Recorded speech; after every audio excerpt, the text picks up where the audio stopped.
Hi, what's your name? Abby.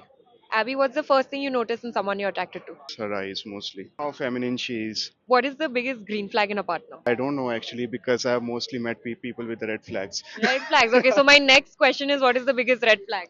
She is continuously asking you to talk to her mostly. Clingy. Yeah, clingy, yeah. If your love life was a hashtag, what would it be? I do not have one thing in mind right now. No. No, no, no. Okay, cool, no issues. What do you think is the best place in Delhi for a first date?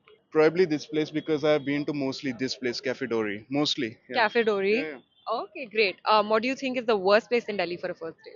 Probably a mall or a cinema Hmm. place, and that's the shittiest place, the malls and all. Yeah, mall is Yeah, yeah. boring, guys. Don't go to a date to like a mall.